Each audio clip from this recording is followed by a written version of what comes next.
you know, another big challenge that startup founders have is that um, hesitancy to take on new customers also, just like there's a hesitancy to take on employees of, Yeah, are we good absolutely. and are we good enough to ask for money yet? Or can we even do what, anyone can cold call if they have a great product, Yeah, right? yeah, It's when you're not sure your product will work, and you're talking about software too, right? Which is notoriously rough with bugs and glitches that you never could have thought of until yeah. someone starts breaking it for you.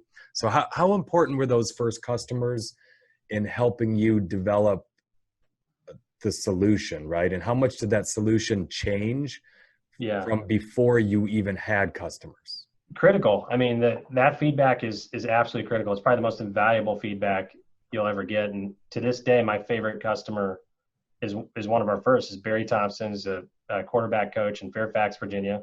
And I used to go get coffee with him, and I'd pay for coffee. We'd get a lunch, or I went to go to one of his training sessions and bought Freddy's for the whole team. All the people he was coaching to get feedback from parents. And at that time too, he was running into a lot of bugs. We were going through a lot of feature growth, and so I was like, I'll come out there. I'll buy burgers for everyone, and you guys have been amazing helping us navigate this. Um, but on the flip side of that, there are a lot of people, and that's why you love guys like Barry. He's a great coach, right? He's an early adopter. I'm an early adopter. I love signing up for stuff that I know it's going to break. I download the beta version of every Apple software there is, and I know it's going to break half the apps I have.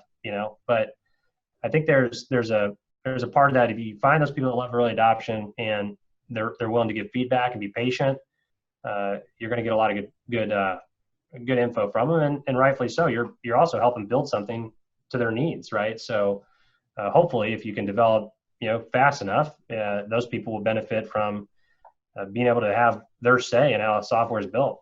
What advice do you have for, freelancers, startup owners who are hesitant to take on those first customers because they're not confident enough in the product they have or the service they have? It doesn't feel complete enough for them to go sell to a customer, bring a new customer on. What kind of advice would you have for someone like that?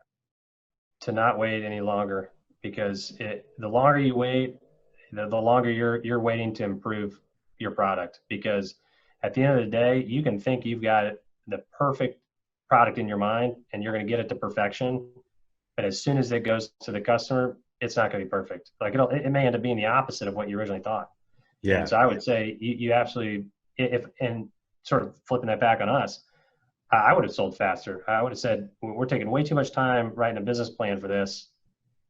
Just get to market, and start getting feedback and iterating as fast as you possibly can. Like, don't Yeah. wait. From Elon Musk to Kevin Blank at Under Armour, they say perfection is the enemy of innovation. And it is, because if you try to build something perfect before it gets to market, you're never going to innovate. You're never Yeah, I going to get the think, feedback. and